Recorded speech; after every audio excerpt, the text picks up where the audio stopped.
Bonjour, bienvenue dans la série sur la masse. Alors les particules élémentaires se divisent en deux grandes catégories.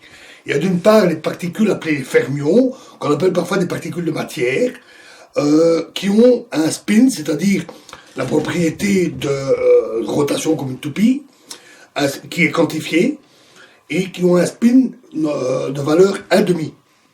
1,5 en unité bien précise. Ils obéissent au principe d'exclusion, c'est-à-dire principe d'exclusion de Pauli, c'est-à-dire que deux fermions identiques ne peuvent pas être dans le même état, et c'est ce qui permet, par exemple, aux électrons de remplir les différents niveaux autour de l'atome, donnant la structure des atomes, du tableau périodique, la chimie, etc.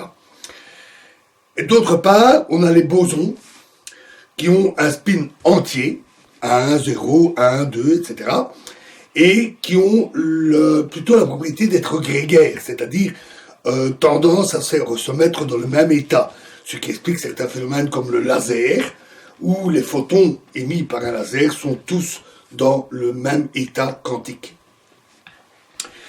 Les fermions se répartissent en 3 familles de masse croissante. Pour chaque particule, il y a une antiparticule, qui est, nous ne noterons pas toujours ici, l'antiparticule étant identique à la particule, mais avec les charges opposées, charges électriques ou autres. La seule exception étant le photon, qui n'a pas de charge et qui est sa propre antiparticule. En général, quand on a une particule notée X, on note l'antiparticule correspondante par une barre, X bar. Pas toujours, mais souvent. Alors, dans les fermions, on a les leptons, qui sont les particules qui sont sensibles à l'interaction faible, mais qui sont insensibles à l'interaction forte. On a d'une part les leptons chargés, avec une charge électrique négative. Ce sont l'électron, on note E, le muon, mu, parfois appelé électron lourd, parce qu'il est plus massif, et le tau, qui est encore plus massif, électron super lourd.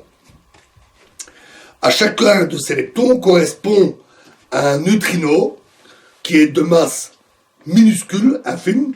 On sait qu'elle est non nulle, peu importe pourquoi, mais on sait qu'elle est non nulle, mais on n'a pas leur valeur exacte, on a juste des bandes supérieures qui sont minuscules.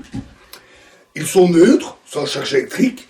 Ainsi, on a le neutrino électronique, noté par nu ou nu-e, le neutrino muonique, nu-mu, et le neutrino tauique, nu-tau.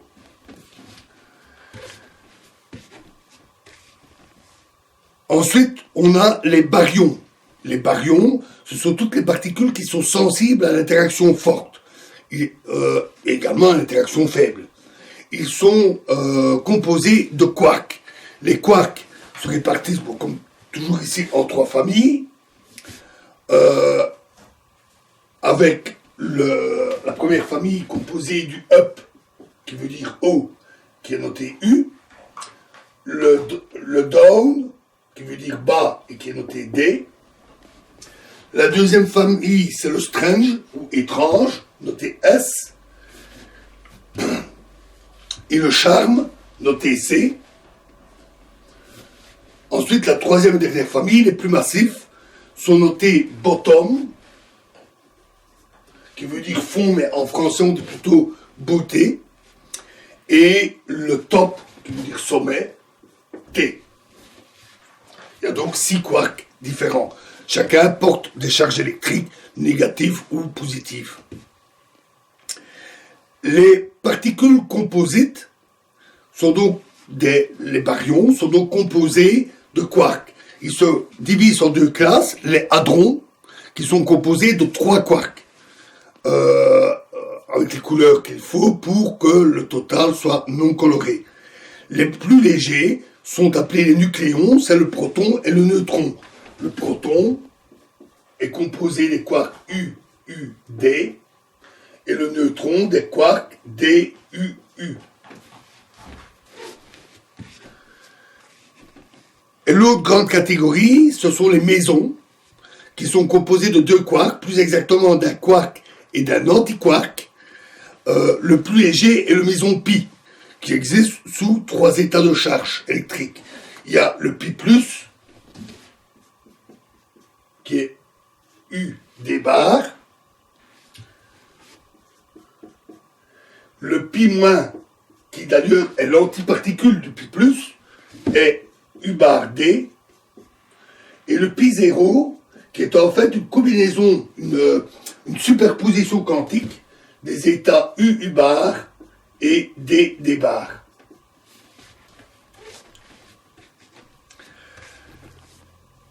Du fait qu'il y a 6 quarks possibles, cela implique un grand nombre de combinaisons possibles, et de plus, parce qu'on peut avoir des états de plusieurs familles en même temps, U, S, D par exemple.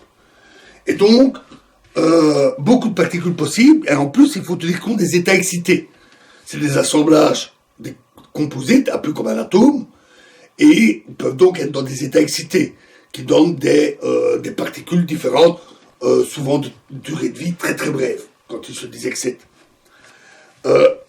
Quand les physiciens ont commencé à étudier les particules avec des accélérateurs de plus en plus puissants, dans l'après-guerre, après la Seconde Guerre mondiale, ils ont été étonnés de découvrir autant de particules différentes.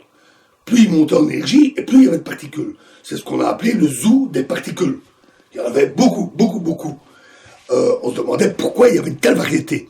C'est la création de ce qu'on appelle le modèle octet, c'est-à-dire la chromodynamique quantique qui explique l'interaction forte et la structure des quarks, qui a permis d'expliquer cette incroyable variété de particules, réduisant cet incroyable zoo de particules à seulement 6 quarks répartis en 3 familles.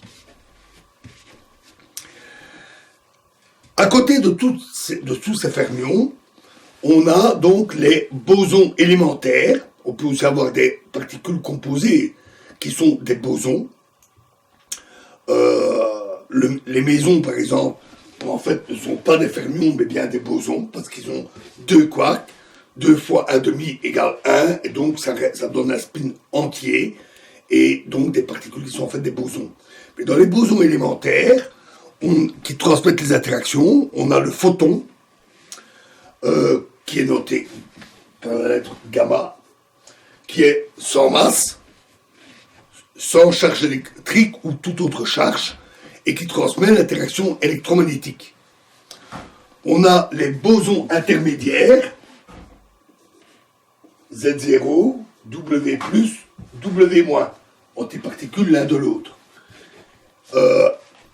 Ils transmettent l'interaction faible, ils sont très massifs, ils ont une charge faible, mais ils peuvent avoir une charge électrique pour les bosons intermédiaires W.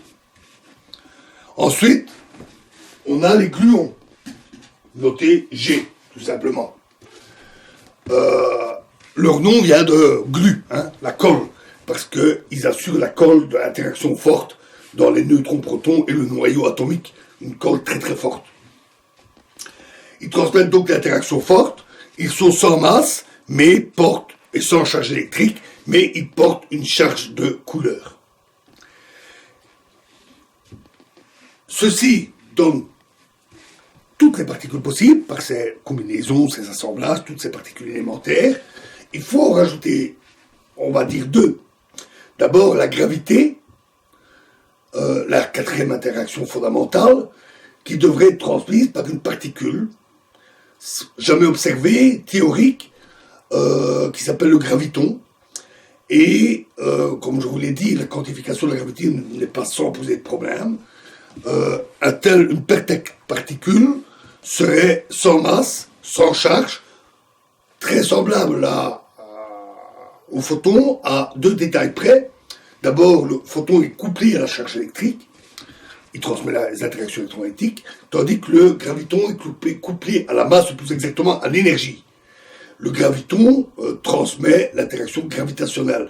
Et la deuxième grande différence, c'est que le photon a un spin 1 et le graviton un spin 2. Et là, il reste hypothétique. La dernière particule, c'est le boson de Higgs. Fallait s'attendre à en parler dans un exposé sur la masse. C'est la grande découverte théorique des années 70 et la grande découverte expérimentale d'il y a quelques années qui a donné un prix Nobel. Et ça, on le verra plus tard quand on sera mieux armé sur la description de ces théories fondamentales.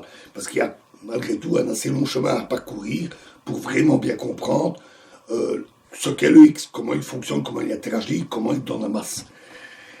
Et donc on verra ça plus tard.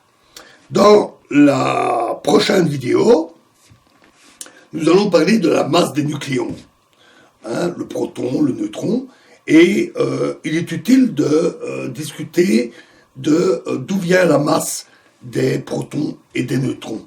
Donc ça ne sera pas très long, donc je vous remercie, à bientôt.